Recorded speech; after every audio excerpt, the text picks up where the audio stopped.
Smoking causes cancer. Smoking kills. புகைப்பிடித்தல் புற்றுநோயை உண்டாக்கும் மற்றும் உயிரை கொல்லும். Consumption of alcohol is injurious to health. மது அருந்துதல் உடல் நலத்திற்கு கேடு விளைவிக்கும். Be safe, don't drink and drive. பாதுகாப்பாக இருப்பீர், மது அருந்துவிட்டு வாகனம் ஓட்டாதீர்.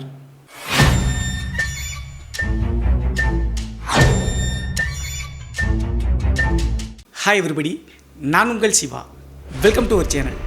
இன்றைய காணொலியில் தமிழ்நாட்டினுடைய தென்காசிக்கு அருகாமையில் நடந்த ஒரு அதிபயங்கர அமானுஷ திகில் சம்பவத்தை தாங்க முழுமையாக பார்க்க போகிறோம். இந்த சம்பவத்தில் தென்காசிக்கு அருகாமையில் இருக்கக்கூடிய ஒரு கிராமத்தார் குடிநீர் தட்டுப்பாடு காரணத்தினால ஆற்றிலிருந்து குடிநீரை எடுப்பதற்காக குழி தோண்டும் போது நடந்த திகில் மற்றும் அமானுஷ நிகழ்வு தாங்க இன்றைய காணொலி. ஸோ இன்றைய காணொலியும் கொஞ்சம் கூட சுவாரஸ்யம் மற்றும் த்ரில்லிங் குறையாமல் நீங்கள் அப்படியே எதிர்பார்க்கலாங்க. இதுபோன்று உங்களுடைய வாழ்க்கையிலும் ஏதாவது திகில் சம்பவம் நடந்துருச்சுன்னா இந்த மின்னஞ்சல் மூலியமாக அதை ஷேர் பண்ணலாங்க. ஒருவேளை மின்னஞ்சலில் டைப் பண்ணுறது கஷ்டமாக இருந்துச்சு அப்படின்னா நம்ம சேனலினோட இன்ஸ்டாகிராம் லிங்க்கை கீழே டிஸ்கிரிப்ஷனில் கொடுத்துருக்கேங்க. அதில் போய் ஃபாலோ பண்ணிவிட்டு வாய்ஸ் நோட்டாக கூட ஷேர் பண்ணலாங்க. இது வரைக்கும் நம்ம சேனலை நீங்கள் சப்ஸ்கிரைப் பண்ணாமல் பார்த்துட்டு இருந்தாலும் சரி, புதிய பார்வையாளராக இருந்தாலும் சரி, வீடியோக்கு கீழே இருக்கக்கூடிய சப்ஸ்கிரைப் பட்டன் மற்றும் பெல் ஐக்கான் இரண்டையுமே கிளிக் பண்ணிடுங்க. நம்ம ஷோக்குள்ளே போகலாம்.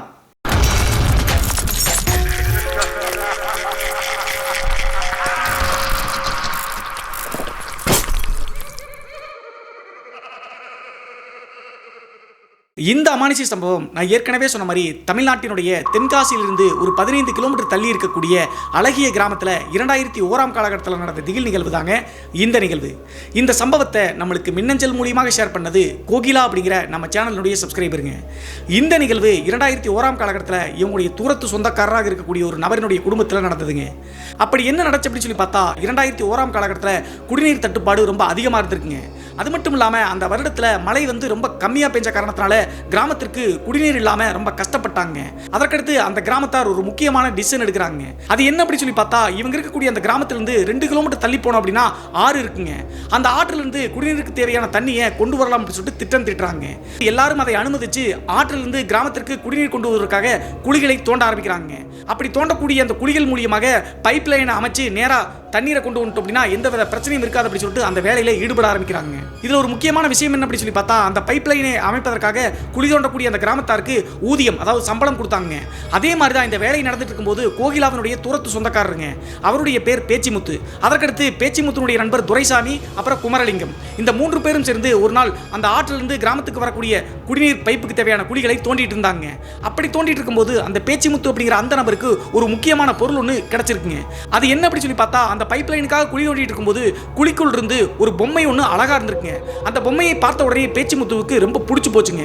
அதற்கான முக்கிய காரணம் என்ன அப்படி சொல்லி பார்த்தா ரியலா ஒரு பெண்மணி சிறிய சைஸ் பொம்மை லெவலில் இருந்தாங்கன்னா எப்படி இருக்கும் அதே மாதிரி ஒரு அழகிய பெண்மணியினுடைய உருவம் மாதிரி தாங்க அந்த பொம்மை இருந்திருக்கு. அதே நேரத்தில் அந்த பொம்மை ரொம்ப கனமா இருக்கிறது மட்டும் இல்லாம உள்ள ஏதோ மெஷின் ஆப்ரேட்டிங் சிஸ்டம் மாதிரி இருக்குங்க. பெரும்பாலும் 2021 காலகட்டத்தில் அந்த மாதிரி ரோபோட்டிக் பொம்மைகளை பெரிய பெரிய பணக்காரங்க வச்சிருப்பாங்க. அதே மாதிரி அந்த பொம்மை இருக்கக்கூடிய காரணத்தால பேச்சிமுத்து அதை எடுத்து பார்த்து அப்படியே வியந்து பார்த்துட்டு இருக்காருங்க.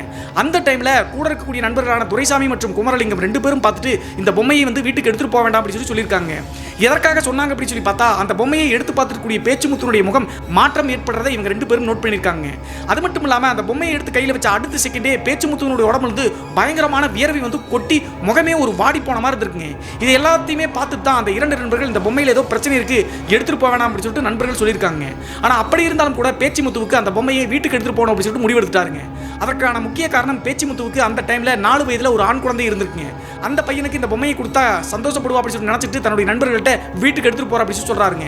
இந்த சூழல்ல தான் அந்த பொம்மையை கையில் வச்சிருக்கக்கூடிய பேச்சிமுத்துனுடைய முகத்தோற்றம் மற்றும் அந்த வேர்வையெல்லாம் அதிகமாக கொட்டக்கூடிய நிகழ்வுகளெல்லாம் யோசிச்சு பார்த்து வேண்டாம்னு சொல்லிட்டு தடுத்திருக்காங்க.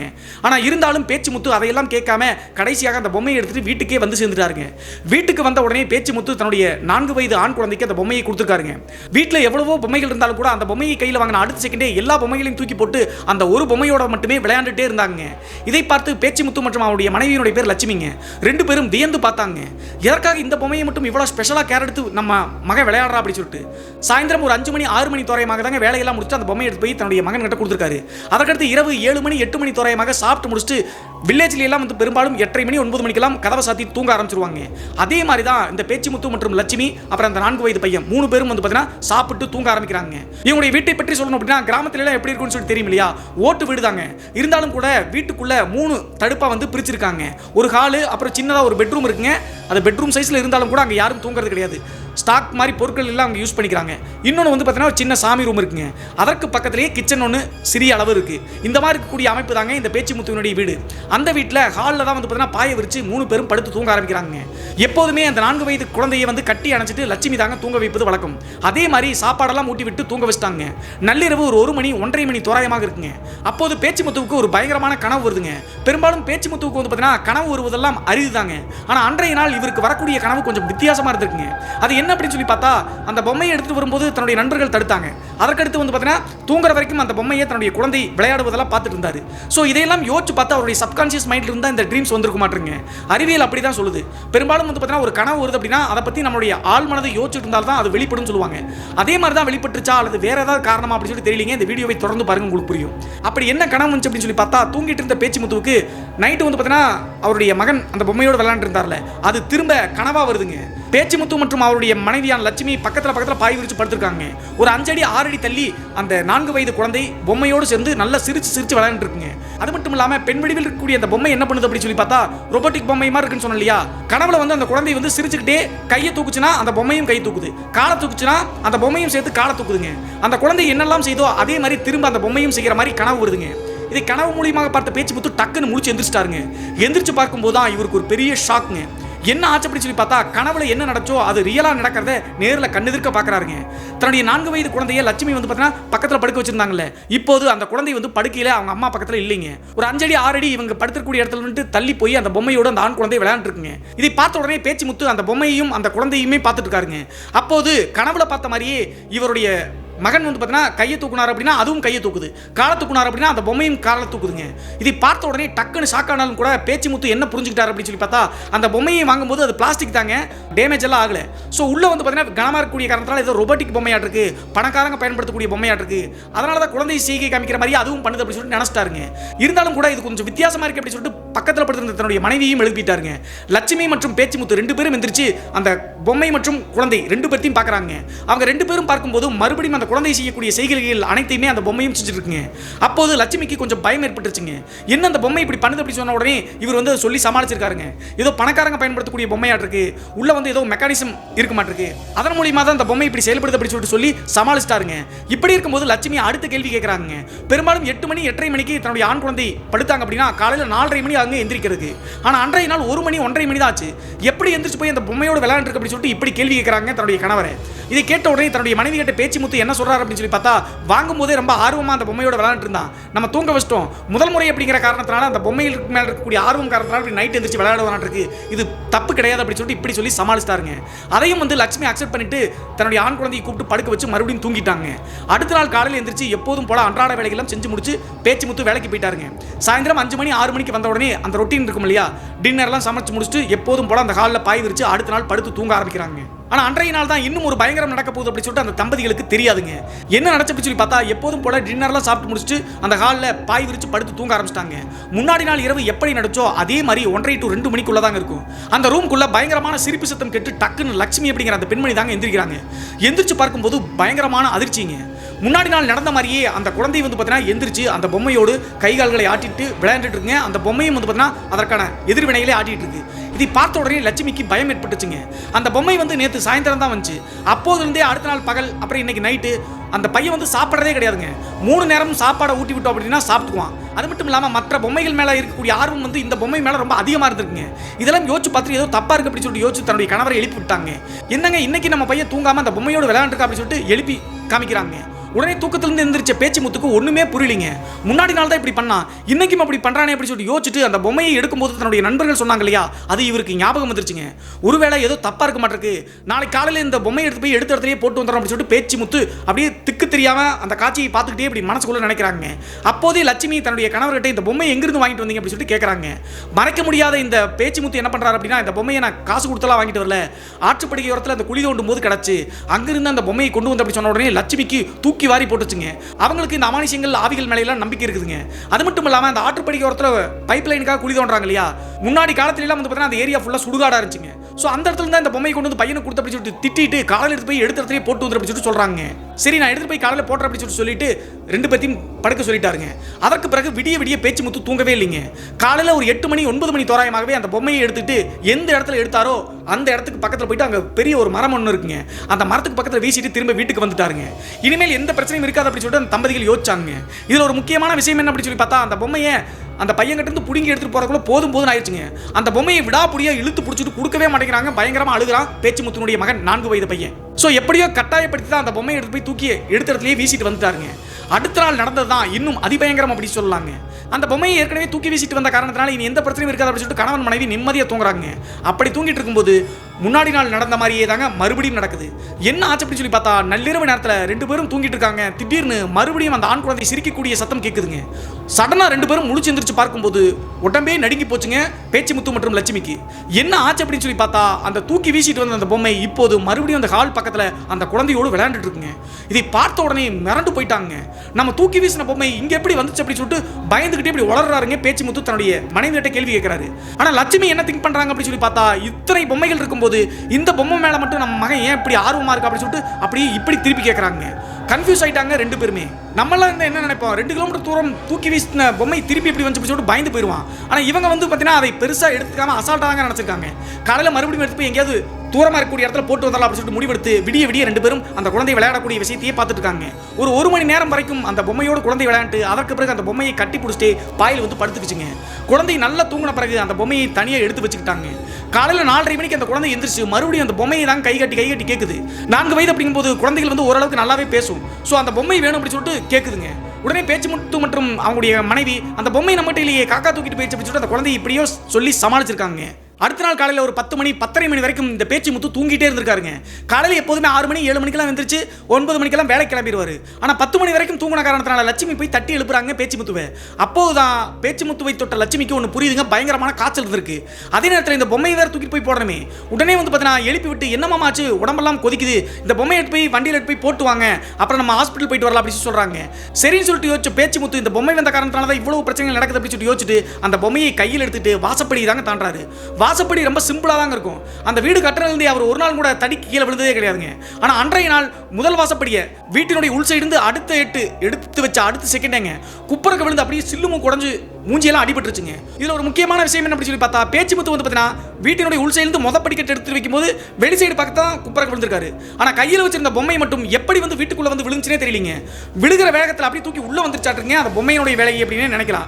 அந்த பொம்மைக்குள்ள அப்படி என்னதான் இருக்கு அப்படின்னு சொல்லிட்டு இந்த வீடியோவை தொடர்ந்து பாருங்க, உங்களுக்கு புரியும், சுவாரஸ்யமாகவும் இருக்கும். ஸோ அதற்கடுத்து குப்பரக்கு விழுந்த காரணத்தினால வேற வழி இல்லாமல் ஏற்கனவே காய்ச்சல் வேறு இருக்கு அப்படின்னு சொல்லிட்டு அந்த பொம்மையை உள்ளே கிடக்கு அப்படின்னு சொல்லிட்டு வேகமாக ஹாஸ்பிட்டல் கூட்டு போயிருக்காங்க. கிளினிக்ல கூட்டு போய் அந்த ட்ரெஸ்ஸிங் எல்லாம் பண்ணி அந்த பேண்டேஜ் மாதிரி ஒட்டி விட்டு அந்த அளவுக்கு பெரிய அடியெல்லாம் கிடையாதுங்க. வீட்டுக்கு சாயந்தர நேரம் தாங்க திரும்பி வந்திருக்காங்க. வந்ததுக்கு பிறகு அந்த பொம்மையை எடுத்து தூக்கி போடணும் அப்படின்னு சொல்லிட்டு இவங்க யோசிக்கவே இல்லைங்க, அப்புறம் பார்த்துக்கலாம் அப்படின்னு சொல்லிட்டு நினைச்சிட்டாங்க. ஆனால் லட்சுமி அப்படிங்கிற இந்த பெண் வேறொரு விஷயத்தை செஞ்சாங்க. கிளினிக்லேருந்து தன்னுடைய கணவரை வீட்டில் கொண்டு வந்து விட்டுட்டு நேராக பக்கத்தில் வந்து பார்த்தீங்கன்னா ஒரு அம்மன் கோவில் இருக்குங்க. அந்த அம்மன் கோவிலில் போய் மனசார வேண்டியிருக்காங்க. என்ன நடக்குதுன்னே தெரியல, நைட் ஆனால் குழந்தை இப்படி பண்ணுறான். அது மட்டும் இல்லாமல் அந்த பொம்மை வந்த டைம்ல இருந்து நான் ஏற்கனவே சொன்னேன் இல்லையா, சரியா அந்த குழந்தை சாப்பிடவே மாட்டேங்குதுங்க. அதே நேரத்தில் மற்ற பொம்மைகளை கொடுத்தாலும் பயங்கரமாக அழுகுது, அடமுடிக்கவே மாட்டாங்க அந்த பையன். ஆனால் அந்த பொம்மை வந்ததுலேருந்து ரொம்ப பைத்தியம் முடிச்ச மாதிரி அந்த பொம்மையை வந்து பிடுங்கணும் அப்படின்னா பயங்கர ஆக்ரோஷமாக பண்ணுறாங்க. ஸோ இதையெல்லாம் யோசிக்கிறது மட்டும் இல்லாமல் வாசப்படியிருந்து தன்னுடைய கணவர் குப்பரை கொண்டது தூக்கி போடக்கூடிய பொம்மை வீட்டுக்கு வருது, இதெல்லாம் யோசிச்சு பார்த்து லட்சுமி வந்து பார்த்தீங்கன்னா எதுவும் நடக்கக்கூடாது சாமி அப்படின்னு சொல்லிட்டு அந்த அம்மன் கோவில் முன்னாடி வேண்டிட்டு நேராக வீட்டுக்கு வர்றாங்க. கரெக்டாக இந்த விஷயம் நடக்கும்போது 6 மணி 6:30 மணி தாங்க இருக்கும். இரவு 10 மணி ஆயிடுச்சுங்க அன்னைக்கு சாப்பாடெல்லாம் செஞ்சு முடிக்கிறதுக்கு. சாப்பாடு செஞ்சு முடிச்சுட்டு தன்னுடைய கணவருக்கு வந்து சாப்பாடு கொடுக்குறாங்க. கணவருக்கு சாப்பாடெல்லாம் கொடுத்துட்டு குழந்தைக்கு வந்து பார்த்தீங்கன்னா சாப்பாடு ஊட்டி விடலாம் அப்படின்னு சொல்லிட்டு குழந்தையை போய் பார்க்குறாங்க. குழந்தை எப்போதுமே இவங்க தூங்குற வரைக்கும் தூங்காதுங்க. ஆனால் அன்றைய நாள் என்னவோ தெரியலீங்க, பொம்மை வந்து ஒரு 5 அடி 6 அடி தள்ளி போய் ஹாலில் கிடக்குது. இந்த குழந்தை மட்டும் தரையில் அப்படியே படுத்த மணிக்கு தூங்கிட்டு இருக்குங்க. தட்டி எழுப்பி மடியில் வச்சு ஊட்டி விடலாம்னு சொல்லி பார்க்கும்போது ஒரு பெரிய ஷாக்குங்க லட்சுமி அப்படிங்கிற பெண்ணுக்கு. என்ன ஆச்சு அப்படின்னு சொல்லி பார்த்தா அந்த குழந்தையினுடைய உடம்பு முழுவதும் அம்மன் முத்து போட்டுருச்சுன்னு சொல்லுவாங்க இல்லையா, அந்த மாதிரி முத்து போட்டுருச்சுங்க. அது மட்டும் இல்லாமல் அந்த குழந்தையினுடைய உடம்பே அப்படியே கொதிக்க ஆரம்பிச்சிச்சுங்க. ஷாக்கான லட்சுமிக்கு என்ன பண்றது அப்படினே தெரியலங்க. குழந்தை பிறந்ததிலிருந்து இது வரைக்கும் இந்த அம்மை போட்டுச்சு அப்படின்னா அதை எப்படி தீர்ப்பது, எப்படி சமாளிப்பது அப்படின்னு சொல்லிட்டு அந்த பெண்மணிக்கு தெரியாதுங்க. ஏதாவது தவறா செஞ்சுட்டோம் அப்படின்னா குழந்தையினுடைய உயிர்க்கே ஆபத்தாயிரும் அப்படின்னு சொல்லிட்டு யோசிச்ச லட்சுமி என்ன பண்ணாங்க அப்படின்னா, அவங்களுடைய அம்மாவினுடைய ஊர் அங்கிருந்து ஒரு 1 கிலோமீட்டர் தள்ளி வேற ஒரு கிராமங்க. அந்த கிராமத்துக்கு போய் அம்மாவோடு சேர்ந்து குழந்தை நம்ம பையனை வந்து சரி பண்ணிட்டு கூட்டு வரேன், அம்மன் வந்து பார்த்தீங்கன்னா முத்து போட்டிருக்கு, நம்ம ஏதாவது சரியா கவனிக்கல அப்படின்னா பெரிய பிரச்சனை அப்படி சொன்ன காரணத்தினால பேச்சு முத்துவும் கொஞ்சம் கூட யோசிக்காம சரி உங்க அம்மா வீட்டுக்கு போயிட்டு நல்லா சரியான பின்னாடி 10 நாள் ஆனாலும் பரவாயில்ல அப்புறவா வீட்டுக்கு அப்படின்னு சொல்லிட்டு சொல்லிட்டாருங்க. அதற்கு பிறகு குழந்தை மேற்கூடிய அன்பு காரணத்தினால அந்த பொம்மை அப்புறம் இவருடைய கணவர் இதெல்லாம் யோசிக்காம லட்சுமி வந்து அந்த 4 வயது குழந்தையை தூக்கிட்டு நேரா 1 கிலோமீட்டர் தள்ளி இருக்கக்கூடிய அவங்களுடைய அம்மாவினுடைய ஊருக்கு போயிருச்சுங்க. இதற்கு பிறகுதான் பேச்சு முத்துவுக்கு இன்னும் அமானுஷ்ய புயல் அதிகமா வீச ஆரம்பிச்சு அப்படின்னு சொல்லாங்க. இத்தனை நாளாவது தன்னுடைய மனைவி வந்து கூட ஹெல்ப்பா இருந்தாங்க. அடுத்து வரக்கூடிய இரவு வந்து பார்த்தீங்கன்னா பேச்சு முத்து அந்த வீட்டில் தனியா தூங்கணுங்க. ஏற்கனவே தன்னுடைய நண்பர்கள் 2 பேரும் அந்த பொம்மையை கொண்டு வரும்போது வேண்டாம்னு சொன்னாங்க. அந்த பொம்மை வந்த பிறகுதான் இவ்வளவு பிரச்சனையும் அப்படி சொல்லிட்டு யோசிச்சாருங்க. அது மட்டும் இல்லாம எல்லாத்துக்கும் முன்னாடி பேச்சு முத்துக்கு என்ன தோணுச்சு அப்படின்னு சொல்லி பார்த்தா இந்த பொம்மையை எங்க தூக்கி போட்டாலும் நம்மளை விட்டு போகாத அப்படின்னு சொல்லிட்டு புரிஞ்சுக்கிட்டாருங்க. அதற்கு காரணம் நம்ம ஏதோ ஒரு தப்பு பண்ணிட்டோம், அதனுடைய பிடியில் இருக்கோம், பொம்மையை தூக்கி போட்டாலும் கூட இதிலிருந்து மீண்டு வர முடியாது, ஏதோ ஒரு அமானுஷ்யத்திட்ட மாட்டி இருக்கோம் அப்படின்னு சொல்லிட்டு அவருடைய உள்ளுணர்வு சொல்ல ஆரம்பிச்சுங்க. அதை உறுதிப்படுத்தும் வகையில் அன்றைய இரவு என்ன பண்ணார் அப்படின்னா, இந்த பேச்சு முத்து அப்படிங்கிற ஒரு கிராமத்தில் தான் இருக்காரு. அதனால அவருக்கு தேவையானது அவரே சமைக்கக்கூடிய திறமை இருக்குங்க. சமைச்சு அவரே சாப்பிட்டு தூங்கலாம்னு சொல்லிட்டு தூங்கி இருக்காருங்க. இதுல ஒரு முக்கியமான விஷயம் என்ன அப்படி சொல்லி பார்த்தா அவருடைய மனைவியும் அந்த 4 வயது குழந்தையும் அவங்களுடைய பாட்டி வீட்டுக்கு அனுப்புனாங்க இல்லையா, பஸ் ஏற்றி விட்டு இவர் நேரா பைக் எடுத்துட்டு போய் அருகாமல் இருக்கக்கூடிய அந்த ஆற்றுப்படுகை இருக்கு இல்லையா, அந்த ஆற்றுப்படுகையில மறுபடியும் அந்த பொம்மையை தூக்கி வீசிட்டு திரும்ப வீட்டுக்கு வந்திருக்காருங்க. இப்போது அந்த வீட்டில் பேச்சு முத்து மட்டும் தாங்க இருக்காரு. அந்த பொம்மையும் கிடையாது, மனைவியும் கிடையாது, குழந்தையும் கிடையாது. இதுலயும் ஒரு முக்கியமான விஷயம் என்ன அப்படி சொல்லி பார்த்தா எப்போதும் வந்து பார்த்தீங்கன்னா அந்த பொம்மையை எடுத்து அந்த குளிதோண்ட பகுதியில் ஒரு மரத்துக்கடியில் தான் போட்டு வந்தாருன்னு சொன்னேன். ஆனால் அன்றைய நாள் பேச்சு முத்து கொஞ்சம் வித்தியாசமா யோசிச்சிருக்காருங்க. அந்த இடத்துலயே போட்டு வந்தா திரும்ப பொம்மை வீட்டுக்கு வந்துருது. அதற்கு பதிலாக ஆற்றுல வந்து தண்ணீர் ஓடும் இல்லையா, அந்த தண்ணீர்ல போட்டு அப்படின்னா பொம்மை திரும்ப வராது அப்படி சொல்லி நினைச்சிட்டு அன்றைய நாள் ஸ்பெஷலா அந்த ஆற்று தண்ணியில போட்டு தான் திரும்பி வீட்டுக்கு வந்திருக்காரு. வீட்டுக்கு வந்து இனி எந்த வித பிரச்சனையும் இருக்காது அப்படி சொல்லிட்டு நிம்மதியா தூங்கலாம்னு சொல்லிட்டு தூங்க ஆரம்பிச்சிட்டாருங்க. அப்படி தூங்கி மறுபடியும் மிட் நைட் ஒரு 1 மணி 1:30 மணி இருக்குங்க. அந்த டைம்ல இவருக்கு ஒரு பெரிய ஷாக்குங்க. என்ன ஆச்சு அப்படி சொல்லி பார்த்தா ரெஸ்ட் ரூம் போடா அப்படி சொல்லிட்டு எந்திரிச்சு படுக்கையை விட்டு எந்திரிக்கிறாருங்க. பெரும்பாலும் கிராமத்துல எல்லாம் பாத்ரூம் வந்து அவுட்டர்ல தாங்க இருக்கும். அந்த காரணத்தால காலில் படுத்திருந்த அந்த பாயை விட்டு எந்திரிக்கிறாருங்க. எந்திரிச்சு பார்க்கும்போது இவர் படுத்தக்கூடிய படுக்கைக்கு பக்கத்திலேயே அந்த ஆத்து தண்ணியில தூக்கி போட்ட அதே பொம்மை படுக்கைக்கு பக்கத்திலேயே இருக்குங்க. இதை பார்த்த உடனே மிரண்டு போயிட்டாருங்க இந்த பேச்சு முத்து அப்படிங்கிறவரு. நான் ஏற்கனவே சொன்ன மாதிரி மனைவி இருக்கும்போது கூட கொஞ்சம் ஆறுதல் இருந்துச்சு, இப்போது அவங்க வேற இல்லையே அப்படி சொல்லிட்டு கொஞ்ச நேரம் முத்து அந்த பொம்மையவே பார்த்துட்டு இருக்காருங்க.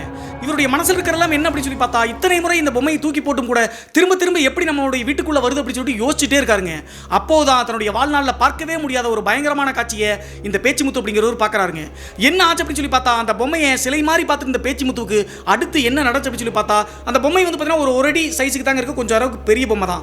அப்படியே கொஞ்சம் கொஞ்சமா அப்படியே பூமான மாதிரிங்க, கொஞ்சம் கொஞ்சமா உயரமாகிற மாதிரி நிழல் மாதிரி பின்னாடி ஏறுதுங்க. சடனா இதை பார்த்துட்டு இந்த பேச்சு முத்துக்கு இப்படி ஆகிறத பார்த்து என்ன பண்றது அப்படின்னு தெரியாம பயத்தினுடைய உச்சத்தில் இருக்காருங்க. அப்போது ஒரு 2 நிமிஷத்துல 3 நிமிஷத்துல அப்படியே ஒரு 3 அடி 4 அடி உருவத்துக்கு சரசரன்னு ஒரு நிழல் போன்று கொடூரமான ஒரு உருவம் மாதிரிங்க. முடி வந்து பார்த்தீங்கன்னா பயங்கர நீளமா இருக்கிற மாதிரிங்க, அகோரமான ஒரு பெண்ணினுடைய முகத்தோற்றம் மாதிரி. இப்படி இருக்கக்கூடிய உருவம் கொஞ்சம் கூட யோசிக்காம டக்குன்னு வந்து பார்த்தீங்கன்னா இந்த பேச்சு முத்துடைய கழுத்தை பிடிச்சி சைடில் செவுரு இருந்துருக்குங்க, அந்த செவுத்தோடு சேர்த்து இப்படி தூக்குதுங்க. ஏற்கனவே தூக்க கடத்தில் எந்திரிச்சு தான் அந்த பொம்மையை பார்த்துருக்கும் போது இப்படி நடந்துச்சு. ஸோ எல்லாத்தையும் யோசிச்சு பார்த்து உண்மையிலேயே நடக்குதா இல்லையா அப்படி சொல்லிட்டு இவரால் திங்க் பண்ண கூட முடியலைங்க. கனவா அல்லது நிஜமா அப்படி சொல்லிட்டு யோசிக்கிறதுக்குள்ள குறவழி பிடிச்சிட்டு அந்த உருவம் அப்படியே மேலே தூக்கிடுச்சுங்க. அப்போதான் தூக்கத்தை விட்டு தன்னுடைய சுயநினைவுக்கு வந்த பேச்சு முத்துக்கு புரிஞ்சிருக்குங்க, நம்ம நினைச்ச மாதிரி இது சாதாரண கிடையாது, ஏதோ ஒரு பெண்ணினுடைய ஆன்மா தான் அந்த பொம்மையை வந்து பார்த்தீங்கன்னா உள்ள ரிச்சுவல் பண்ணியோ அல்லது அடக்கி வச்சிருக்காங்க, அதை எடுத்துட்டு வந்த காரணத்தினால தான் நம்மளுக்கு இதெல்லாம் நடக்குது அப்படின்னு சொல்லிட்டு அவருடைய உள்ளுணர்வுக்குள்ள சரசரன்னு ஓட ஆரம்பிச்சிருச்சுங்க. இந்த பேச்சு முத்துவனுடைய குலதெய்வம் சுடலை மாடனுங்க. பெரும்பாலும் தென்காசி கன்னியாகுமரி அந்த சைடெல்லாம் சுடலை மாடன் அப்புறம் இசக்கியம்மன் தான் குலதெய்வங்களா இருப்பாங்க. அதே மாதிரி தான் இந்த பேச்சு முத்துவுக்கும் சுடலை மாடன் தாங்க குலதெய்வம். இவங்களுடைய வீட்டில் பூஜை ரூம்னு சொல்லிட்டு சின்னதாக இருக்குன்னு சொன்ன இல்லையா, அந்த பூஜை ரூம் வந்து பார்த்தீங்கன்னா பக்கத்தில் இருக்கக்கூடிய ஒரு பெட்ரூமாக இருக்கக்கூடிய ரூமை தாண்டணும் அப்படின்னா அந்த பூஜை ரூமுக்கு போய் ரீச் ஆயிடலாம். எப்படியாவது கஷ்டப்பட்டு அந்த சுடலை மாடன் ஃபோட்டோ அங்கே இருக்குங்க, அதுக்கு ஓடி போயிடலாம் அப்படின்னு சொல்லிட்டு யோசிக்கிறாருங்க.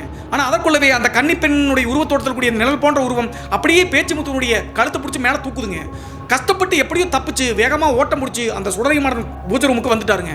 வந்த உடனே கொஞ்சம் கூட யோசிக்காம அந்த திருநீரை எடுத்து நெத்தியில பூசிட்டு மறுபடியும் கால் சைடு திருநீரை கையில் வச்சுட்டே வராருங்க. வந்து பார்க்கும்போது அந்த பொம்மைக்கு பின்னாடி இருந்த அந்த உருவம் சரட்டுன்னு அப்படியே பக்கத்தில் கூடிய ஜன்னல் வழியாக மறைஞ்சிருச்சுங்க. இதெல்லாம் டக்கு டக்குன்னு நடந்த காரணத்தினால மறுபடியும் இது நிஜமா உண்மையா பொய்யா அப்படின்னு சொல்லிட்டு கன்ஃபியூஸ் ஆயிட்டாருங்க.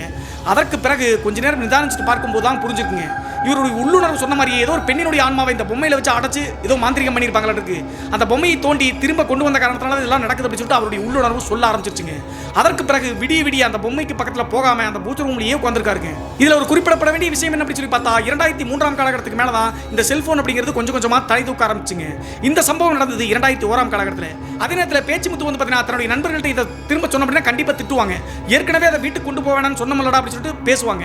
தன்னுடைய மனைவி கிட்டையோ வேற யாருக்கிட்டையும் சொல்ல முடியாது. மனைவி கிட்ட சொன்னா ரொம்ப பயந்து போயிடுவாங்க.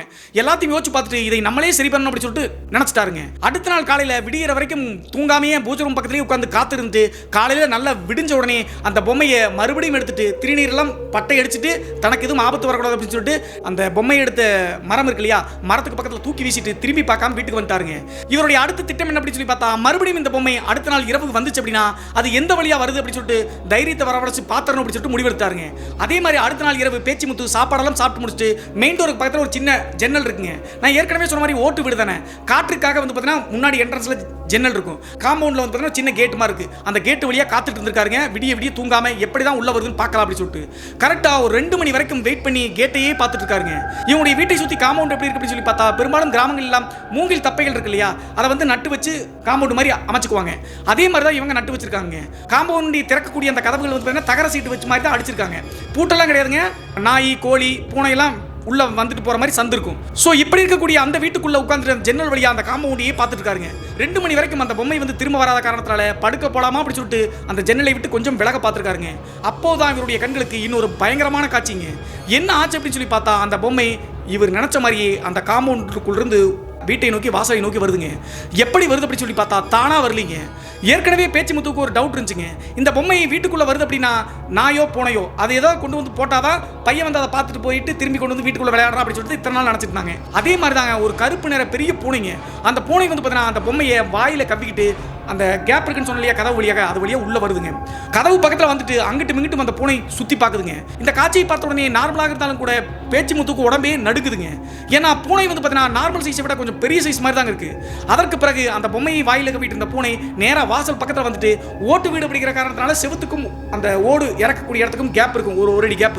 அந்த சந்து வழியாக டக்குன்னு தாண்டி நேராக ஹாலில் வந்து குதிச்சிருச்சுங்க. ஹாலில் அந்த பூனை குதிச்சு அடுத்த செகண்டே மிரண்டு போயிட்டாருங்க பேச்சுமுத்து அப்படிங்கிறவரு. அது மட்டும் இல்லாமல் அந்த பூனை வந்து ஹாலுக்குள்ள குதிச்சு அடுத்த செகண்டே பேச்சுமுத்து வந்து தூங்காம ஜன்னல் பக்கத்தில் உத்து பார்த்துட்டு இருக்காருயா. இந்த காட்சி பூனையும் பார்த்துருச்சுங்க. உடனே அந்த பொம்மையை வீட்டுக்கு இருக்கக்கூடிய அந்த மெயின் டோர் கதவுக்கு இது உள் சைடுங்க டக்குன்னு போட்டுட்டு ஒரே தாண்டில் அந்த பூனை எங்க போச்சு அப்படின்னே தெரியலீங்க. மறந்துருச்சா, அது காணாம போச்சா, உண்மையிலேயே அது பூனையா இல்லையா அப்படின்னு சொல்லிட்டு ஒண்ணுமே புரியலீங்க. பெரும்பாலும் இந்த அமானுஷங்கள் ஆவிகள் மேல இன்ட்ரெஸ்ட் உங்களுக்கு தெரியும். பூனைகளை வந்து பார்த்தீங்கன்னா இந்த ஆண்மாக்கள் வந்து ஒரு துருப்பு சீட்டா பயன்படுத்துங்க.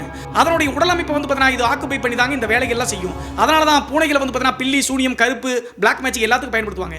இதெல்லாம் யோசிச்சு பார்த்த பேச்சுமுத்து உண்மையிலேயே வந்தது ரியலான பூனையா அல்லது ஒரு அமானுஷமா அப்படின்னு சொல்லிட்டு ஒண்ணுமே புரியாம மறுபடியும் அந்த பொம்மை இன்னைக்கு என்ன போகுதோ அப்படின்னு சொல்லிட்டு யோசிச்சு பயந்துட்டே நிற்கிறாருங்க. அதற்கு அடுத்து உடனே பேச்சுமுத்து என்ன யோசிச்சார் அப்படின்னு சொல்லி பார்த்தா நேற்று அந்த கன்னிப்பெண் உருவத்தில் வந்து உருவமா மாதிரி தூக்குச்சு. நம்ம இந்த இடத்துல இருந்து ஆபத்து நேராக பூஜை ரூமுக்கு போயிடலாம் அப்படின்னு சொல்லிட்டு அந்த இடத்த விட்டு ஜன்னலை விட்டு தப்பிக்க ட்ரை பண்றாருங்க. ஒரு 2 அடி 3 அடி தாங்க காலடிகள் எட்டு வச்சிருப்பாரு. அங்க பூனை கொண்டு வந்து போட்ட அந்த பொம்மையிலிருந்து மறுபடியும் ஒரு 3 அடி உருவத்துல அந்த உருவம் மாறி பேச்சுமுத்துடைய கால்களை அப்படியே 2 கால்களை சேர்த்து பிடிச்சி பக்கத்தில் கூடிய செவுத்துல ஒரே அடி அடிச்சிருச்சுங்க. அடிச்சு அடுத்த செகண்டே அப்படியே மயக்கம் போட்டு சாஞ்ச மாதிரி சாஞ்சிட்டாருங்க. ஒரு 2-3 பேர் தான் தூக்குனாதான் பேச்சுமுத்துவில தூக்க முடியும். ஒரு 3 அடி 4 அடி ஒரு பெண் போன்ற உருவம் வந்து அப்படியே தூக்கி அடிக்குதுன்னா பாத்துங்களேன். செவுத்துல அடிச்சு அப்படியே மயக்க நிலையில் அப்படியே அன்கான்சியஸ் கொஞ்சம் கொஞ்சமா ஆகிட்டு அந்த உருவத்தை பார்க்கறாருங்க. முன்னாடி நாள் பார்த்தா அதே பெண்மணியோட உருவம் தாங்க. அந்த பெண்ணை பார்க்கும்போது சின்ன பொண்ணு மாதிரி தாங்க இருக்கு. கல்யாணமாகாத வயசு இருக்கிற மாதிரி ஒரு 19-20 வயசு இருக்கிற மாதிரி தான் அந்த பெண்ணினுடைய முகத்தோற்றம் இருக்கு. அதை பார்த்துக்கிட்டே அப்படியே அன்கான்சியஸ் ஆயிட்டாருங்க இந்த பேச்சுமுத்து அப்படிங்கிறவர். விடிய விடிய எந்திரிக்கவே இல்லைங்க. கிட்டத்தட்ட 3 நாள் 4 நாள் ஆச்சு இல்லையா. வீட்டை விட்டு கிளம்பி லட்சுமி வந்து அவங்களுடைய அம்மா வீட்டுக்கு போயிட்டாங்க. குழந்தைக்கு வந்து அம்மை போட்டக்கூடிய காரணத்தால 4 நாள் ஆச்சு நம்மளுடைய அம்மா வீட்டுக்கு வந்து வீட்டுக்கு போயிட்டு வீட்டையெல்லாம் கொஞ்சம் நீட் பண்ணி விட்டுட்டு அவருக்கு தேவையான துணிகளை எல்லாம் துவைச்சு போட்டு வரலாம் அப்படின்னு சொல்லிட்டு லட்சுமி பஸ்ஸை பிடிச்சிட்டு வீட்டுக்கு வந்திருக்காங்க. பேச்சுமுத்து இருக்கக்கூடிய வீட்டுக்கு மினி பஸ் ஒன்று போயிட்டு வருங்க. ஸோ அந்த பஸ்லயும் அவங்க வந்துட்டு போயிடலாம். ஸோ அந்த காரணத்தினால அந்த பஸ்ல தான் வந்து இறங்கிட்டு நேராக 9 மணி தோராயமாக வீட்டுக்கு வந்திருக்காங்க. நான் ஏற்கனவே சொன்ன மாதிரி காலையில் 6 மணிக்குள்ள பேச்சுமுத்து எந்திரிச்சிருவாருங்க. ஆனால் அன்றைய நாள் எந்திரிக்காம அதான் நைட் வந்து அடிச்சு அன்கான்சியஸ் ஆகி படுத்து கிடக்கிறாரு. எந்திரிக்கவே இல்லைங்க. கதவு போய் இந்த லட்சுமி தட்டிட்டே இருக்காங்க. ஏங்க அப்படி சொல்லிட்டு ரொம்ப நேரம் தட்டுன பிறகுதான் அன்கான்சியஸா விழுந்து கிடந்த பேச்சுமுத்து எந்திரிக்கிறாருங்க. எந்திரிச்சு தட்டு தடுமாறி நைட்டெல்லாம் நடந்தது யோசிச்சு பார்த்து யாரா அப்படின்னு சொல்லிட்டு கதவை திறக்கிறாங்க. கதவை திறந்த உடனே தன்னுடைய மனைவி வந்திருக்கிறத பார்த்து என்ன சொல்றது அப்படின்னு அவருக்கு ஒண்ணுமே புரியலிங்க. நான் ஏற்கனவே சொன்ன மாதிரி நடக்கக்கூடிய விஷயங்கள்லாம் சொன்னா தன்னுடைய மனைவி வந்து பயந்து போயிடுவாங்க. ஸோ எதையும் சொல்ல வேண்டாம் அப்படின்னு சொல்லிட்டு யோசிச்சுட்டு அப்படியே சிலை மாதிரி நிற்கிறாருங்க. அந்த டைம்ல லட்சுமிக்கும் ஒரு பெரிய அதிர்ச்சிங்க. 3 நாள் 4 நாள்லயே கணவர் அப்படியே மெலிஞ்சு போய் வித்தியாசமா இருக்காருங்க. அது மட்டும் இல்லாம அவருடைய முகம் மற்றும் உடம்பு எல்லாமே கருப்பிடிச்ச மாதிரி இருக்குதுங்க. பெரும்பாலும் ஏதாவது அமானுஷிகள் வந்து ஒரு மனிதன் ஆக்குபை பண்ணிச்சு அப்படின்னா ஃபர்ஸ்ட் அவங்களுடைய உடலை தான் வீக் பண்ணும். அதே மாதிரி தான் பேச்சுமுத்துனுடைய உடம்பு வந்து அப்படின்னா மெலிஞ்சு போய் கருப்பிடிச்ச மாதிரி முகத்தோற்றமெல்லாம் இருந்திருக்குங்க. என்னங்க ஆச்சு அப்படின்னு சொல்லிட்டு லட்சுமி கேட்கறாங்க. உடம்பெல்லாம் ஒரு மாதிரியா இருக்கு அப்படின்னு சொல்லி கேட்கும்போது எப்படியாவது சொல்லி சமாளிச்சிடணும் அப்படின்னு சொல்லிட்டு சரியா சாப்பிடறதில்ல, அதனால தான் இப்படி ஒன்றும் பிரச்சனை இல்லை அப்படின்னு சொல்லி சமாளிச்சிட்டாருங்க. அதற்கு பிறகு துணிமணிகள் எல்லாம் துவச்சு போட்டு வீட்டை விட்டு கிளம்பும்போது தான் அந்த பொம்மை மறுபடியும் இருக்கிறத நோட் பண்றாங்க லட்சுமி அப்படிங்கிறவங்க. எங்களை பஸ் ஏற்றி விட்டு இந்த பொம்மையை தூக்கி போட்டு வந்தீங்களே மறுபடியும் கொண்டு வந்துட்டீங்களா அப்படின்னு சொல்லி கேட்கறாங்க. ஆமா நான் தான் வந்து கொண்டு வந்துட்டேன், பையங்கான வந்தானே கேட்பான்ல அப்படின்னு சொல்லிட்டு இப்படி சொல்லியிருக்காருங்க. சரி என்னமோ பண்ணி தொலைங்க அப்படின்னு சொல்லிட்டு லட்சுமி அவங்களுடைய மகன் வந்து பார்த்தீங்கன்னா அவங்க அம்மா ஊரில் இருக்காங்க இல்லையா அங்கே கிளம்பிட்டாங்க. அன்றைய நாள் மாலை ஒரு 4 மணி 5 மணி தோராயமாக தன்னுடைய மனைவி கிளம்பின பிறகு பேச்சுமுத்து ஒரு டிசிஷன் எடுக்கிறாருங்க. இதற்கு மேலே நம்ம மறைச்சோம் அப்படின்னா நம்மளுடைய உயிருக்கே ஆபத்து ஏற்பட்டுரும் அப்படின்னு சொல்லிட்டு யோசிச்சுட்டு தன்னுடைய நண்பர்களான துரை மற்றும் குமரலிங்கம் இருக்காங்க இல்லையா அவங்க 2 பேத்தையும் போய் பார்க்கறாருங்க. பார்த்துட்டு நடந்த விஷயங்கள் அனைத்தையும் ஒன்று விடாமல் சொல்றாங்க. சொன்ன உடனே துரை மற்றும் குமரலிங்கம் கண்டபடி திட்டுறாங்க. நான் ஏற்கனவே சொன்னேன்லடா அந்த பொம்மையை நீ கையில் எடுத்து வைக்கும் போதே உன் முகத்தோற்றம் மாறிச்சு. அது மட்டும் இல்லாமல் எப்போதும் இல்லாதவருக்கு உடம்பெல்லாம் வேர்த்து கொட்டுறதை நாங்கள் 2 பேரும் பார்த்தோம். அதனால தான் வேண்டாம் வேண்டாம்னு சொல்லிட்டு அப்படி சொன்னோம். நீ கேட்காம கொண்டு வந்து இப்படி பிரச்சனை இழுத்துக்கிட்டே அப்படின்னு சொல்லிட்டு திட்டுறாங்க. சரிடா இது லட்சுமிக்கு தெரியக்கூடாது, எப்படியாவது என்ன இதிலிருந்து மீட்டு எடுத்துட்டு வா அப்படி சொன்ன உடனே நண்பர்கள் 2 பேரும் ஒரு 2-3 நாள் வெயிட் பண்ணு, எங்களுக்கு வேலை இருக்கு, அப்புறம் பார்த்துக்கலாம், சரி பண்ணிடலாம், 2-3 நாட்களில் எதுவும் ஆகாது அப்படி சமாளிச்சுட்டு நேராக கிளம்பி வெளியே போகிறாங்க. நீங்களாம் யோசிக்கலாம் நண்பர்கள் வந்து பார்த்தீங்கன்னா ஏன் இப்படி சொல்கிறாங்க, அவர் கஷ்டப்பட்டு இப்படி சொல்கிறாரு, உடனே ஸ்டெப் எடுக்கலாம்ல அப்படி சொல்லிட்டு அவங்க ஸ்டெப்பு தாங்க எடுக்க போகிறாங்க. ஆனால் அவங்க என்ன நினச்சாங்க அப்படி சொல்லி பார்த்தா உடனே வந்து பார்த்தீங்கன்னா எங்கேயாவது ரிச்சுவல் பண்ணவோ அல்லது ஏதாவது கூட்டிகிட்டு போகிறோம் அப்படி சொல்லிட்டு அவர்கிட்ட சொல்லி அவரை கூட்டிகிட்டு போக ட்ரை பண்ணால் அந்த ஆன்மா வந்து பார்த்தீங்கன்னா உஷாராயிரும். ஸோ இதெல்லாம் மனசில் நினச்சிட்டு நம்ம செய்யக்கூடிய விஷயங்களை வந்து பார்த்தீங்கன்னா பேச்சுமுத்துக்கு தெரியக்கூடாது அப்படி சொல்லிட்டு நினச்சிட்டு தான் 2 பேரும் வந்து பார்த்தீங்கன்னா 2 நாள் கழிச்சு பார்த்துக்கலாம் நீ வீட்டிலே அப்படி சொல்லிட்டு நேராக அந்த நண்பர்கள் அருகாமையில் இருக்கக்கூடிய சுடலைமாடன் கோவிலுக்கு போயிட்டாங்க. சுடலைமாடன் கோவிலில் போய் நடந்த விஷயங்கள் அனைத்தையும் ஒன்று விடாமல் இந்த நண்பர்கள் சொல்கிறாங்க இப்படி அவனுக்கு நடக்குது அப்படி சொல்லிட்டு. சொன்ன உடனே சுடலைமாடனுடைய கோவில் பூசாரி என்ன சொல்லியிருக்காரு அப்படின்னா கொஞ்ச நேரம் இந்த தியானம் மாதிரி சுடலைமாடன் தன்னுடைய உடம்புல இறக்கிட்டு ஒரு முக்கியமான விஷயத்தை சொல்லியிருக்காருங்க. அவன் ஏன் இந்த தப்பு பண்ணான், அந்த பொம்மை இங்கே எதுக்கு கொண்டு வந்தான், அவனுடைய உயிர் மற்றும் அவனுடைய குழந்தையினுடைய உயிருக்கு ஆபத்து அப்படி சொல்லிட்டு அந்த சுடலைமாடன் அருள் வந்த பூசாரி சொல்கிறாருங்க. என்ன சாமி ஆச்சு அப்படின்னு சொல்லி கேட்கும்போது உடம்பே நடுங்கும் வகையில் ஒரு தகவல் ஒன்று கொடுத்துருக்காருங்க. என்ன நடச்சு அப்படி சொல்லி பார்த்தா ரொம்ப வருடங்களுக்கு முன்னாடி ஏதோ ஒரு பெண்மணியினுடைய ஆவியை தாங்க அந்த பொம்மையில் அடக்கி அந்த குழியை தோண்டி மந்திர கட்டெல்லாம் போட்டு புதைச்சி வச்சிருக்காங்க. மீண்டும் வந்து பார்த்தீங்கன்னா அந்த குழியை பைப் லைனுக்காக தோண்டி எடுக்கும்போது திரும்ப வீட்டுக்கு கொண்டு வந்து தான் பிரச்சனை எல்லாம் ஆச்சு. அது மட்டும் இல்லாமல் அந்த பொம்மையை வந்து ஆக்குபை பண்ணியிருக்கிறது ஒரு மோகினி பிசாசு மாதிரி இருக்கக்கூடிய உண்மையிலேயே வாழ்ந்து இறந்து போன ஒரு பெண்ணினுடைய ஆன்மா ரொம்ப கோபமாக கொடூரமாக இருக்கு அப்படி சொன்ன காரணத்தினால மிரண்டு போய் உடனே லட்சுமிக்கு இது இன்ஃபார்ம் பண்ணிடலாம் அப்படின்னு சொல்லிட்டு பேச்சுமுத்துக்கு தெரியாமல் லட்சுமியுடைய வீட்டுக்கு அவங்க அம்மாவுடைய வீட்டுக்கு போய் எல்லாத்தையும் சொல்லிட்டாங்க. அவங்களும் பயந்து போய் 3 பேரும் வந்து சுடலைமாடன் சாமி கிட்ட கேட்குறாங்க இதுக்கு என்ன சாமி பண்ணுறது, என் புருஷனை நீ தான் காப்பாற்றி கொடுக்கணும் அப்படின்னு சொல்லிட்டு லட்சுமி அழுகுறாங்க.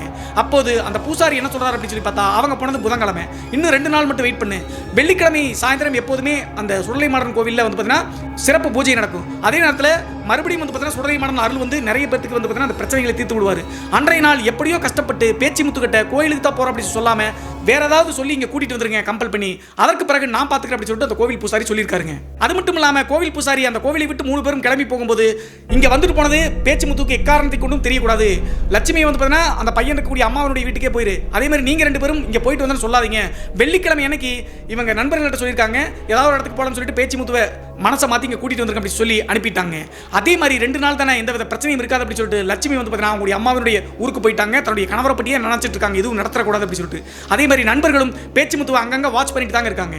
இதில் இன்னொரு முக்கியமான விஷயம் 2 நாள் எந்த வித பிரச்சனையும் இருக்காது அப்படி சொல்லிட்டு ஏன் சொல்கிறாங்க அந்த பூசாரின்னு சொல்லி பார்த்தா வந்திருக்கக்கூடிய ஆன்மா வந்து பார்த்தீங்கன்னா ஏதோ சில பேர்த்த பழிவாங்க தான் வந்திருக்கு அப்படின்னு சொல்லிட்டு அவங்களுக்கு தெரிஞ்சிருக்குங்க.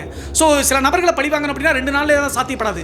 ஸோ அதனால தான் 2 நாள் மட்டும் வெயிட் பண்ணலாம், அதுக்குள்ள பேச்சுமுத்துக்கு எந்த பாதிப்பும் வராது, அதற்கு பிறகு நம்ம அந்த உடம்புலேருந்து ஆன்மாவை நீக்கிடலாம் அப்படின்னு சொல்லிட்டாங்க. இந்த திட்டம் தீட்டியிருக்காங்க. அதே மாதிரி அடுத்த நாள் வியாழக்கிழமை முடியுது. வெள்ளிக்கிழமை ஆன உடனே லட்சுமி வந்து யதார்த்தமாக வீட்டுக்கு வர மாதிரி வராங்க. அவங்க வந்ததுக்கு 1/2 மணி நேரம் கழிச்சு நண்பர்கள் வீட்டுக்கு வர மாதிரி வராங்க.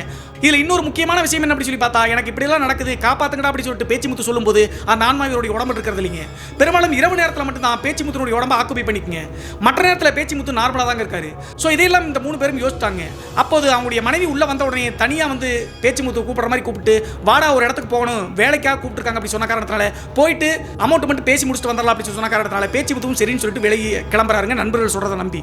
லட்சுமியும் ஒரு 1/2 மணி நேரம் கழிச்சு வேறொரு நபர் மூலியமாக ஒரு பைக்கில் வந்து ஏறிட்டு ஃபாலோ பண்ணி வந்துட்டு இருக்காங்க. சுடலைமாடன் கோவிலுக்கு தான் நண்பர்கள் கூட்டிட்டு போறாங்க அப்படின்னு சொல்லிட்டு முன்னாடியே சொல்லிட்டாங்க.